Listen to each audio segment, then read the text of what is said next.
Hello, everyone, and welcome to another episode of Be the One in 1,000 podcast, which is a podcast by the Actuarial Society of Kenya, where we seek to demystify the profession and also humanize it as much as possible.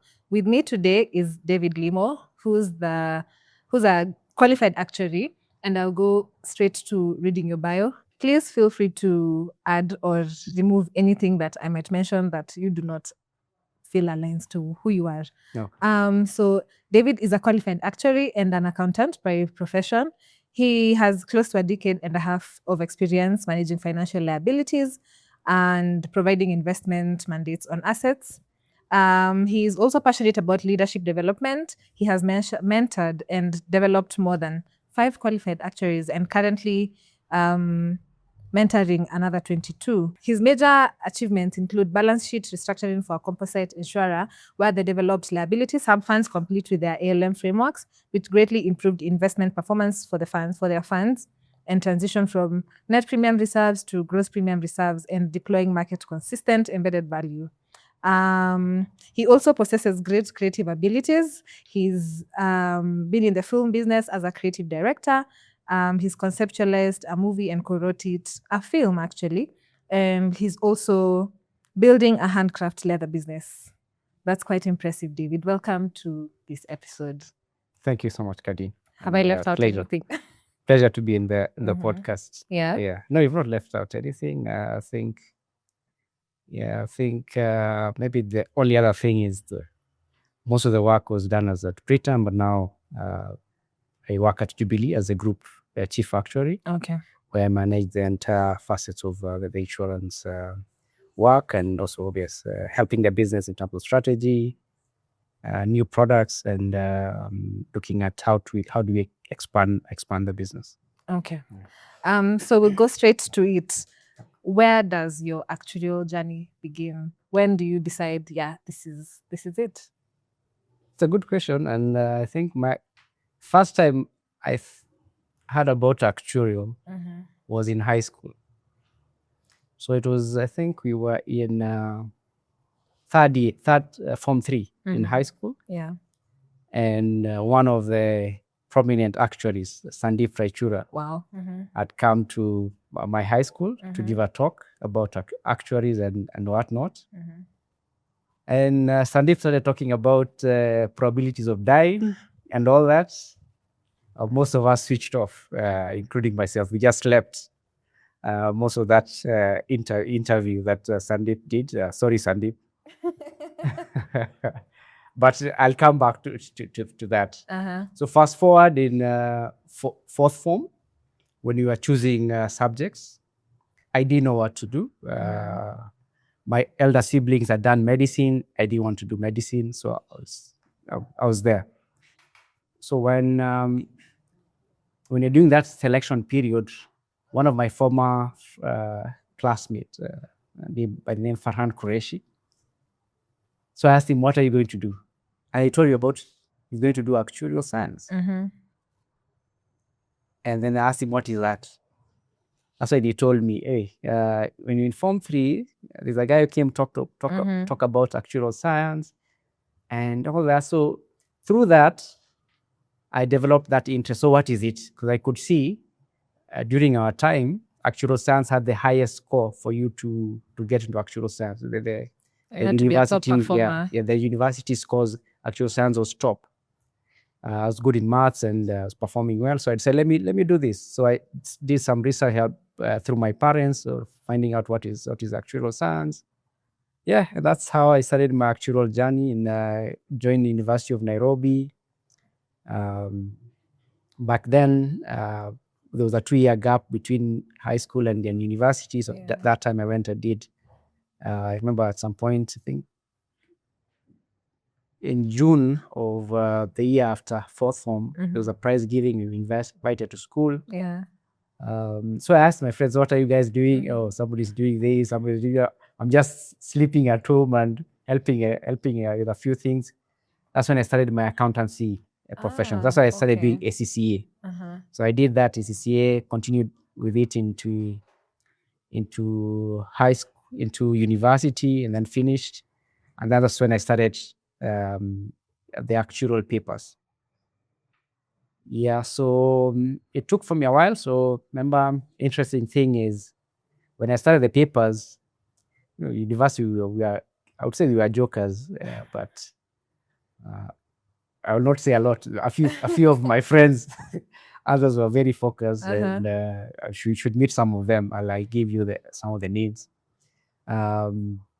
So go through university. I did 2 exams when I was in end of third year. Passed them very easily, and then went into. We're rushing into this. So maybe let me just take you back a bit. Yeah. So you finished, you've known about this actuarial thing from your peers. So it's positive peer pressure, we thank God. Yeah. And then now you apply to uni and you get called to uni. Yes. So you're government sponsored to go and do actuarial science. Actually, so it was interesting for me. I missed it by I think 0 point something marks. So yeah. But I had set up my mind to do it. And I think even during that time, I had a lot of offers to go to US, but I said, no, I don't want to go. I love home. Yeah, I love home. I want to stay home because my elder sibling had gone to the US. And for me, there wasn't a connection to go outside. So I said, let me stay here. And so I joined through Parallel. And yeah, so your journey starts there. Yeah. So now you are in campus. At what point in your campus journey do you know about the papers, or have you been knowing from when you decided you're going to? No, that's interesting. Yeah, we do know. I think I knew about the papers. I think when I was just finishing second year, but then by that time I was still doing my ACCA. Right. So I still had a few exams on ACCA. So I said, no, let me wait and finish this. I wouldn't want to leave something hanging. So I said, let me wait. And then that's now in third year, when I was finished, when you're going for the long holiday, that's when I started the papers. Yeah. Do you also, I'm just noticing the discernment to say, let me finish this and start this earlier. At this point, was there a comparison you're doing towards ACCA and actuarial and thinking, which one is best? Should I just stick to this? Should I just do this both? I mean, do both of them? Or it's just that I have time, I can do them and continue to do them? No, it was, for me, it was obvious. I think doing ACCA was more peer pressure than doing actuarial. Because actuarial, was more focused. I want to do this once I found out about it. ACCA, I did it because I was going to stay for another 1.5 years at home doing nothing. Yeah. That's when I just started doing ACCA. But then fast forward, actually, doing your ACCA gives you exemptions for, I think, one exam, a reporting exam within the Actuarial Society. So that's really helped. So you got an exemption? Yeah, I got an exemption there. And then also, being an accountant and an actuary within the financial services sector is a big plus. Yeah. I know a few of us who have that mix, and it's really helped, especially with the new reporting standards, which I'm sure we'll talk about at some point, about IFRS 17, there's IFRS 9. So you have the thinking of an actuary and also the thinking of an accountant. Okay. So it's been very helpful, even from corporate finance perspective, also been very helpful for me. Okay. Yeah. So then now, I believe beginning third year, you decide to start doing your papers. Yeah. And which one do you start with? So I started, how do you say I'm an old guard? Because there are other people like Raichura, Sandif Raichura. Yeah. Back then we were doing the CT series, which changed this year recently. So I started with CT1 and CT3. So CT1 was more financial mathematics.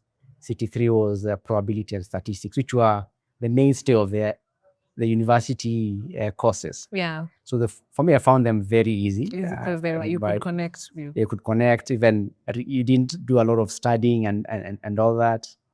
I remember I used to, during the long holidays, I used to come to the library at 5 p.m. But some of my friends started a bit earlier. So I did the past. Then the next sitting, I registered for CT5 and CT6. So you were doing 2 papers per sitting. Yeah. Interesting. I was doing 2 papers per sitting. Yeah. So I do CT5, CT6, and that's when I was there was a stop to that. That's when you get your first L. That's my first fail, and so. Which one did you fail? I did CT5 and CT6. Oh, both of them? Yeah, both of them. So you did 2 and they were like, oh, Yeah, hold on. Hold on. Because I continued. I used to go to the library at 5, leave at 8. But you're still doing your undergrad. I'm still doing my undergrad. Yeah, still doing my undergrad. I was now in my last year of undergrad at that point. So fast forward, so that was April sitting.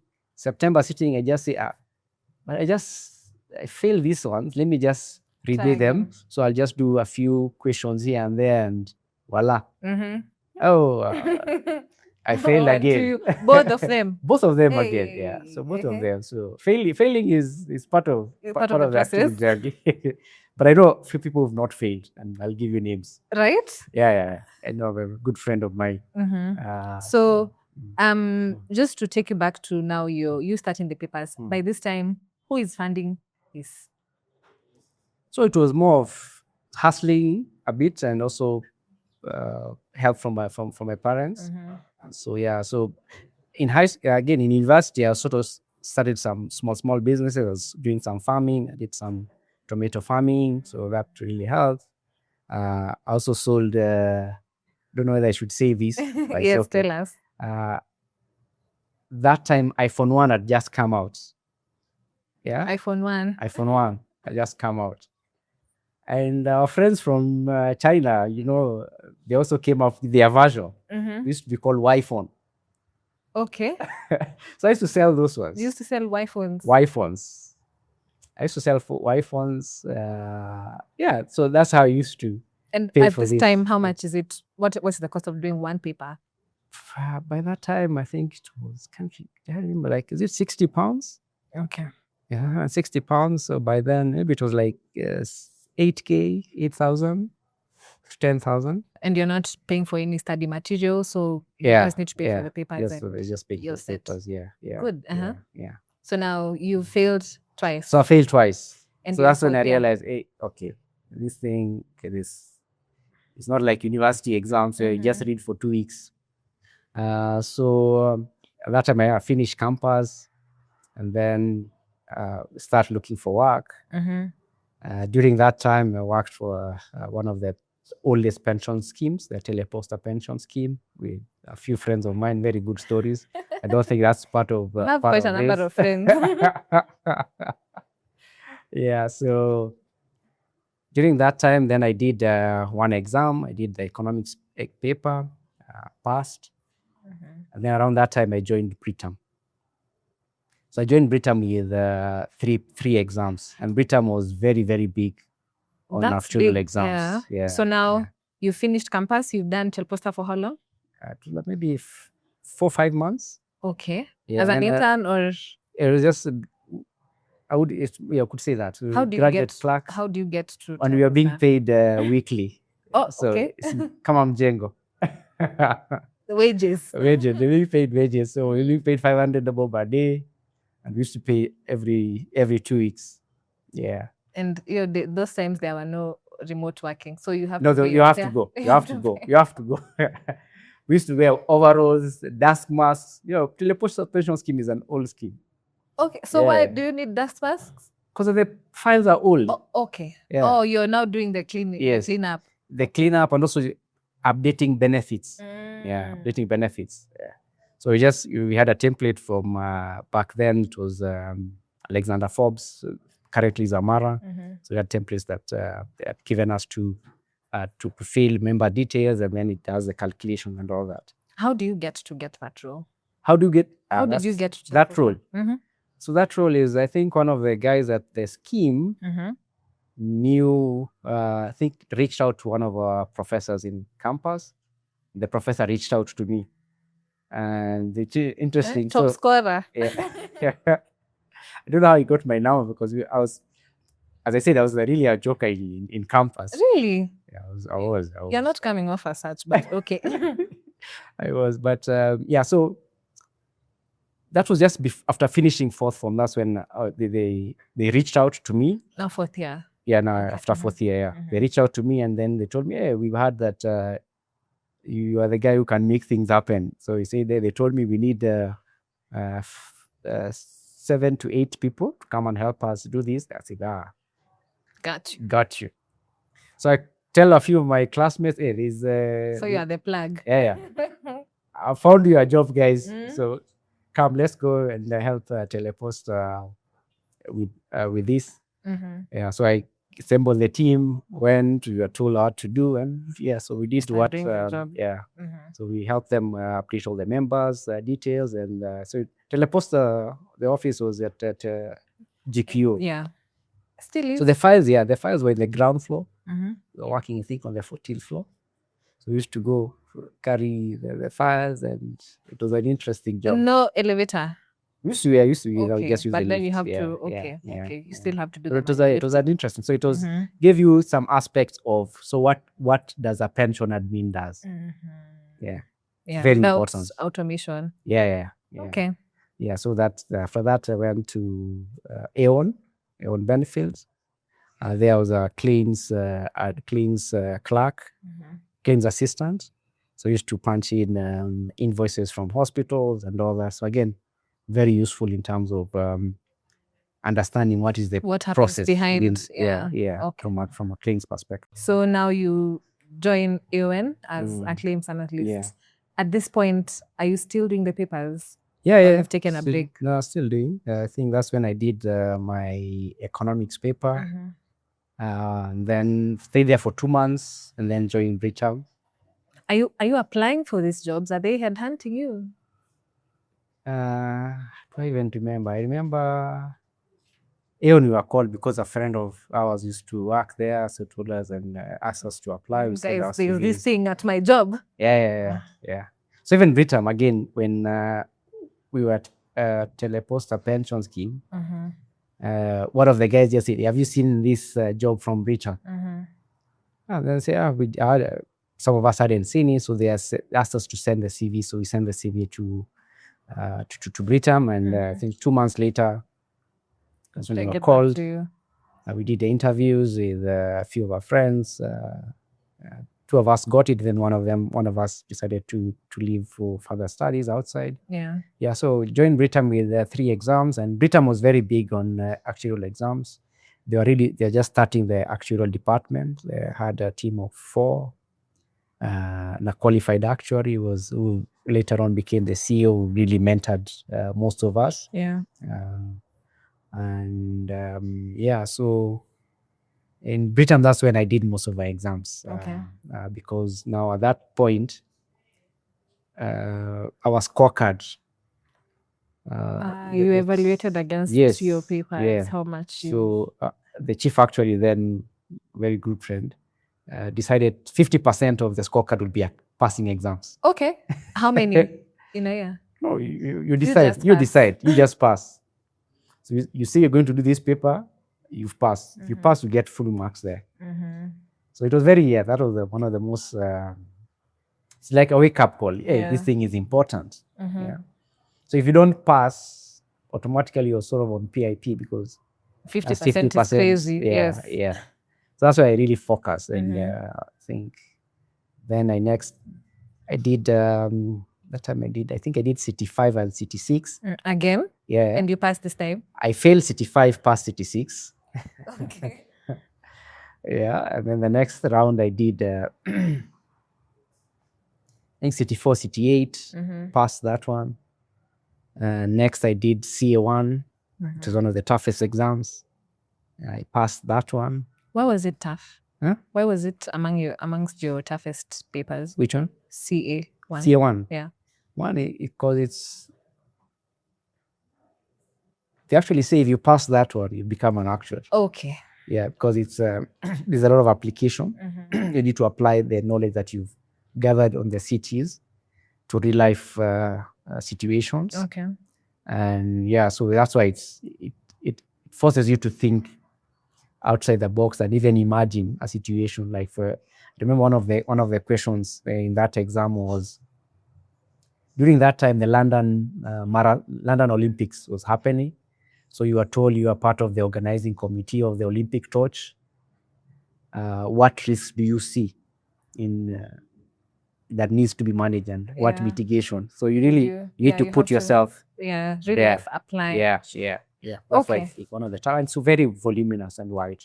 Was it easier to do the papers while at work, or would you? I think it wasn't easy. It was hard because now you see you need to do your work. So you're working from from 8 to 6, sometimes 10. Yeah. So you had to really focus on what time do you read.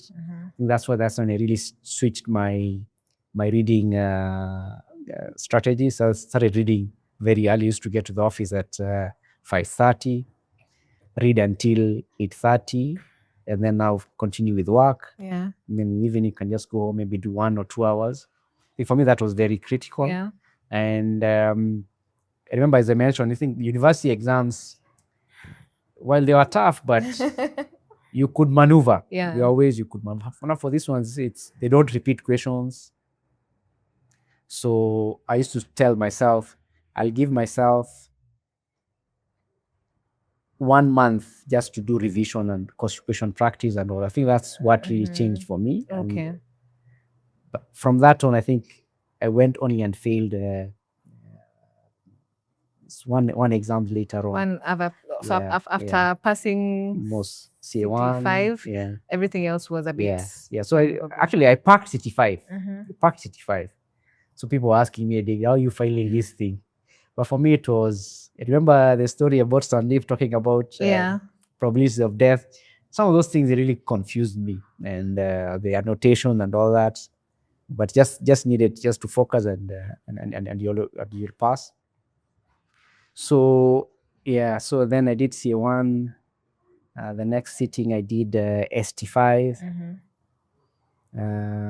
That time work was really a lot. I think we were only 3 at that point. I'm realizing you also now spacing them out to 1 paper per sitting. Yeah, because those ones are the later exams are quite heavy and we need to give them time. And also just around that time, before, one of the guys who worked with was called Mike. Mike Watiti was a very brilliant guy. Him, and you need to. Yes, he is on my list, actually. Good. Mike is one of the brilliant guys. And so Mike joined at Britam as an intern in another department, claims department. A few weeks, the claims manager comes to the actuarial department, say, there's a guy here, I think I am wasting. He needs to be here. So Mike comes to the actuarial department, and Mike had done 8 exams. As an intern. But when he was joining Britain, he had that 8 exams. So Mike really pushed me. Mike really pushed me. Yeah. So hey, this guy can do it. Let me focus. If he can do 8. Yeah. I remember I joined with 3, he joined with 8. So Mike really pushed most of us who were Britain at that time. Yeah. Yeah. So we pushed. I think. So around that time again, IRA comes with a scholarship. I applied. By this time, when you're applying for the scholarship, you've done CA1. So I was waiting for ST. 5, 6. I was left with 1, 2. Yeah, actually I had 5 exams. And one I knew the CT5 I needed to pass it, and then one you can't get exemption, the it's called the fellowship exam. So when I got the scholarships. But at that time, the IRA requirements were still at a minimum of 5, or 5 papers. 5, okay. 5, yeah. It was, which is a good 5 papers. That you see, somebody with 5 papers is showing commitment. That's why IRA is doing that. Yeah. Which has really helped. And that's really the industry has grown through that scholarship.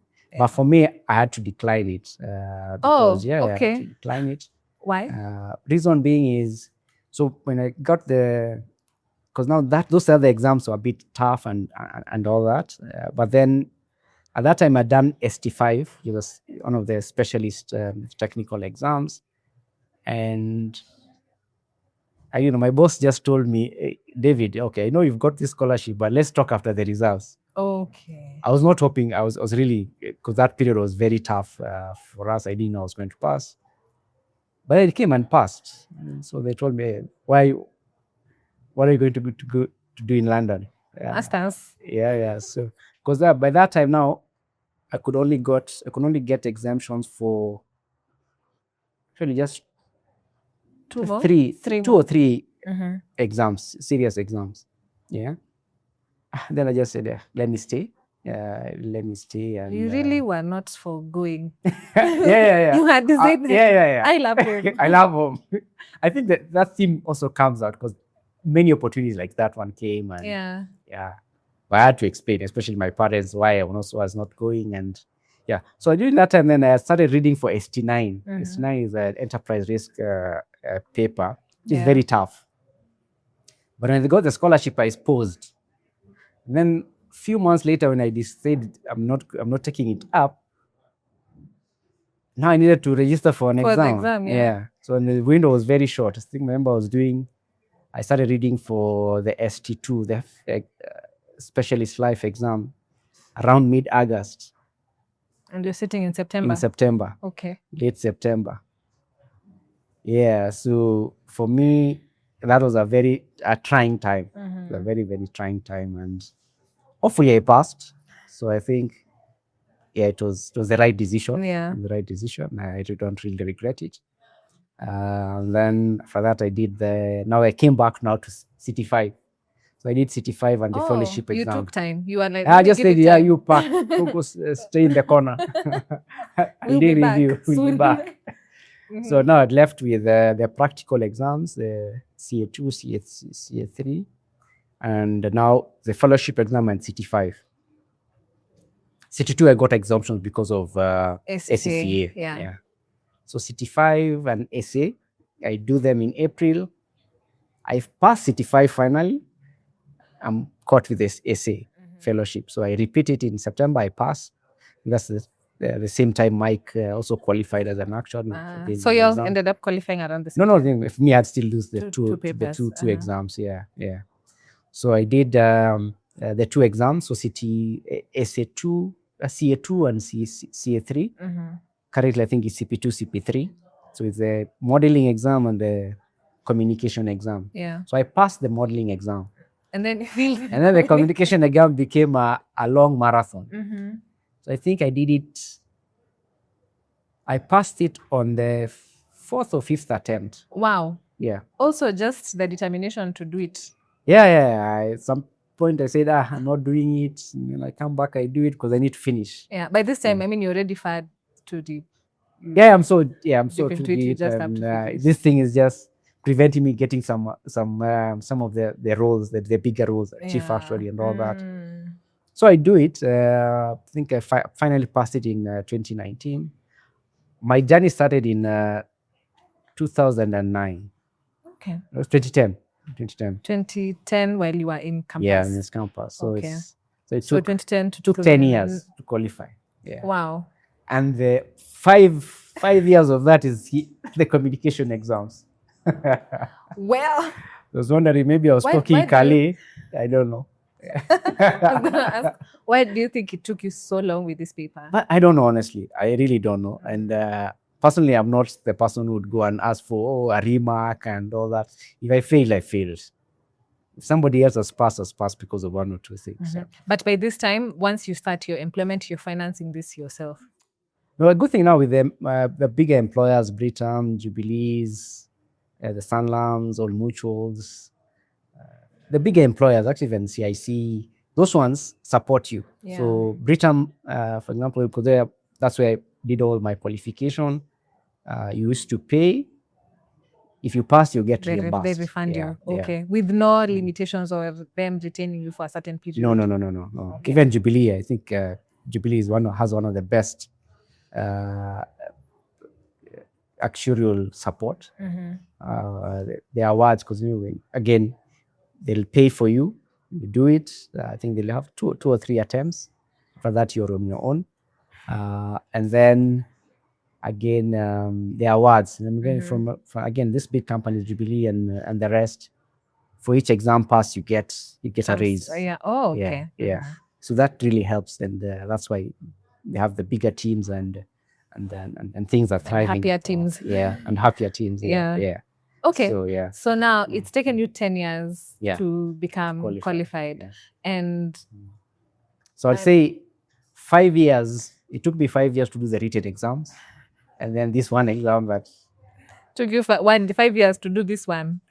because that it is 2016, 17, 18, 4 years. 4 years. Yeah. Also, were you doing it were you doing an attempt? I mean, for every sitting, you are sitting a paper. Not at some point I stopped. Okay. Yeah, it's a year. I think 2018. I didn't do. Didn't attempt for the 2 sittings. Yeah. Then you. Then I came. But now you're still doing a paper per sitting. Yeah, because that was just one exam. Yeah. By that time, I was left with just that exam. Yeah. So I'm just thinking at the beginning of the year on your vision board, I need to pass this thing. paper. I December. find myself copying Calais in the communication. But we thank God for you passing. Yeah. Would you have done anything different? For me to pass? I think it's more focus. Not even that specific paper, but like just through this 9 papers. Actually, yeah. If I'd done something different, I'd have been more focused in campus. Yeah. Okay. Yeah, because there was so much time. I could have easily done 3 papers a sitting. Okay, in a year I could have done 3 or 4 4 exams, okay. 4 to 5. Okay. Yeah, so I could have joined with maybe 6 or 7. That would have really fast tracked. Mike was really influential. Yeah, Mike was. Yeah, you need to interview Mike. Yeah. Okay. So maybe more focus and start earlier when you. I mean, do more when you're in campus. Yes. Are there even more techniques that you think you would have employed besides just the study times and the 1 month? Yeah. So for me, I remember, I think once I started passing the exams, it's because I changed my strategy. I used to give myself. So if you've done exams in April, I'd give myself an off of May, and then start June. So June, July, August. By August, you're done with the reading materials. Yeah. Part of September, you're doing revisions and all that. Okay. So that for me, and then the other thing I incorporated was doing practice exams in under timed. Or you actually put yourself in an exam setup. So I used to come to the National Library, and a few people used to come actually. Yeah. So I would come in the morning to be among the first there at the library. I look at it like I'm coming to work.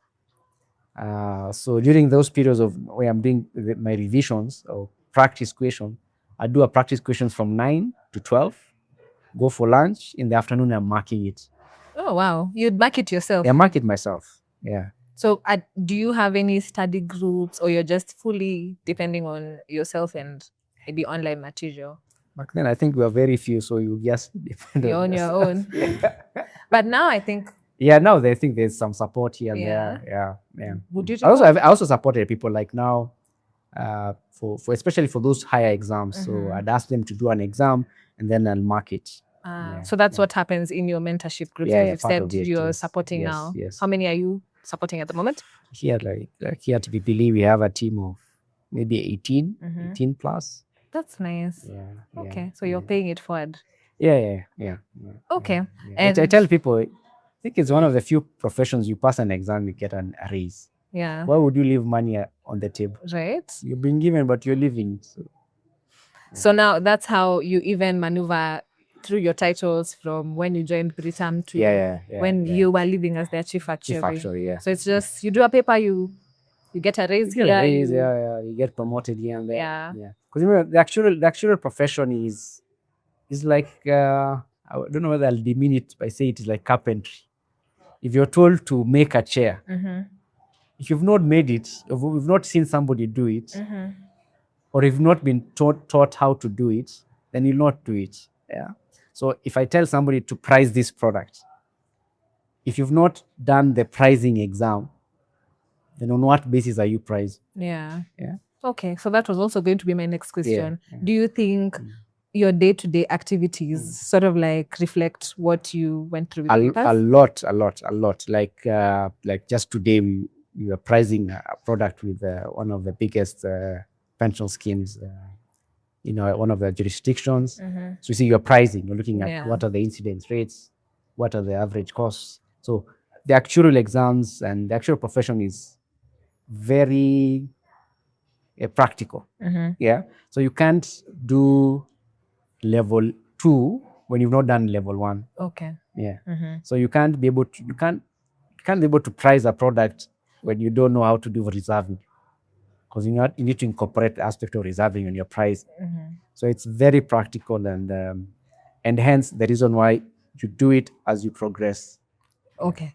Do you think it's best? I mean, people who are also doing it while working, is it also a nice approach? Would you recommend if you can do them before you get into the job market, or Not really. The thing is, there's an aspect of experience. So if you stay home and say I'm going to do papers and come and join, it becomes tricky. Like as an employer, I would try and extend my cost of employment. Remember? Yeah. So I'd like to get somebody with just 2 papers, so they can and then grow with him or her. Okay. Yeah? Instead of somebody has come with all the papers with zero experience. How do I remunerate you? Those are some of the nuances that, let's say, for me personally, if you have the option, do it while you're working, and because you get the 2 aspects of experience and also passing. Okay. And what opportunities do you think are underexplored by Kenyan actuaries, having gotten to where you are now? Yeah. So one of the big things is, remember, in Kenya, most actuaries work within the insurance space and pension space. But actuaries are needed a lot. Yeah. Like, for example, we need a government actuary. Yeah. There is aspect of banking. Yeah. Running credit models and all that. So there's an aspect that we need to try and break into there. And a good thing, I see a number of actuaries have gone into doing other businesses and all that, which has really helped. Okay. Yeah. Maybe the last fun question is, in your bio, while we're going through it, there were some creative aspects to it. Do you now tie them back to your actuarial side? How do you get into that? Maybe just very quickly. So I could talk about the two. Two of my hobbies is, so there was a filming, passionate about filming, and I have a friend who has a film company. So one day he came and told me, hey, he has an idea of he wants to pitch a few ideas to Mnet for funding. And I told him, hey, I have one idea. You'd been sitting on gold. Yes.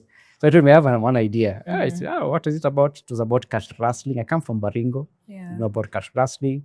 So he told me, but why don't you just write a synopsis? So I told him, what is a synopsis? So he gave me what a synopsis is. Over the weekend, I did it, sent it to him, had the synopsis, character names and everything. So he went and pitched. He had a few other ideas plus this one. Mnet said they want this. They want this one. Yeah. So that's how we did a film called... Do you still do any film? This one I'm trying to work out with him. Okay. There's one I'm trying to work out. I don't want to disclose it. Yeah. When you're ready. Yeah, so that was a very interesting, because that's where I got to understand how the film, because we are shooting it on location. We shot it in Kajiado, in one of the interiors. And yeah, so that was something. So and the other one? That one is cookie. No, I'm saying the other. The other one is now leather business. Yes. Yeah. So during COVID, when you are just so this is one of my creations I've done. Wow. I've sold a few of these. So if you want one, just reach out. Yeah. So during COVID, remember, during COVID we were mostly at home. Yeah. So you on YouTube. So a feed that just kept coming out. Somebody who's making leather and whatnot, making wallets and whatnot. I said, I can try this. So I ordered some tools from China. Yeah. A tool set that has a a cutting mat, the cutting knife, puncher for holes and all that. I ordered leather from one of the leather tanneries. Yeah, and I just started. I made, I think one of my first things were a small card wallet, which I sold a few. So They look really nice. Yeah, very nice. Yeah, and very easy. Good quality also. And very cool. Yeah. So this, once you buy this once, you can't buy it again. Okay. Because leather doesn't expire. It's good. So what I'm getting is, as an actuary, you're still not limited. You're not limited. Yeah. You can do whatever, You can do whenever, whatever, and thrive. And you see, I think one of the thing is, some like making this thing takes time, because you have to look at the design, do the measurements, do the cutting, do the sewing. It takes a lot of time. It really engages your mind. So you can a weekend just passes by you working on design that. work. Yeah, design. Okay. Yeah. What do you think is the biggest myth about actuaries, and what is your way of demystifying that? Biggest myth, if any.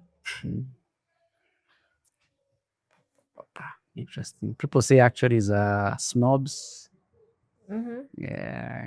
Are they? I've heard. What else said? Biggest myth about actuaries. I don't know. Okay. Yes, I mean. And do you think the journey so far has been worth it? Would you do it again? I've been very fortunate and Yeah. lucky, and so Yes. very few people get to this level. I've been at chief actuaries of two of the biggest insurers and made a name out of it, and kudos to them. And yeah, I don't think I would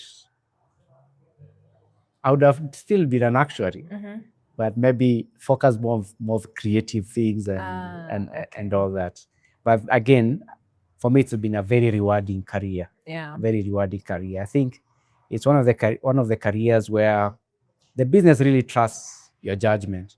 So if your judgment is wrong, then it becomes a lot is at stake. A lot is at stake. I usually tell my team, you are running a liability fund of hundreds of billions.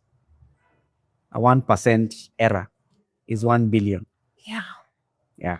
So you need to have the you need to make sure you've really done thorough work and cross-checked and double-checked. So for me, that's it's been very rewarding, and I thank God. Okay. Yeah. So maybe you can just give us your closing remarks, if there's anything you've wanted to say to fellow actuaries or the people behind you. Yeah, as a parting shot. Yeah, so for me, it's the parting shot is the actual career is very rewarding, and I can tell you it's one of the careers that you can work anywhere. Today, you go online, there's work everywhere. A number of Kenyans have gone outside to pursue a different careers outside of the country, and all of it depends on you. You need to put in the focus, and remember, actuaries work with numbers. Other people are naturally not numbers people. And that's why I think the communication exam is very important. And then you need to, once you have the numbers, you need to also find a way of presenting it so that people are able to understand it and appreciate that and make the right decisions. And for those who are doing exams, if you've decided to become an actuary, just focus. Put you maybe 4 or 5 years with focus, then you should go to qualify easily. Okay. Yeah. Thank you very much. Maybe just to put you on the spot and for you to put someone on the spot. Okay. Maybe one person, and probably you mention them. Just nominate one person who you would want to be the next. President. Yes. I'll say Mike. Mike Watito. Yeah. So Mike, please, when you see our call, kindly just present yourself. He's a brilliant guy. One of the brilliant guys that I know. Yeah. All right. Thank you very much. I think that's all from us today. Make sure to subscribe, share this episode with your peers, your colleagues, your friends, and people behind you so that we create as much awareness about the profession. And see you on the next one.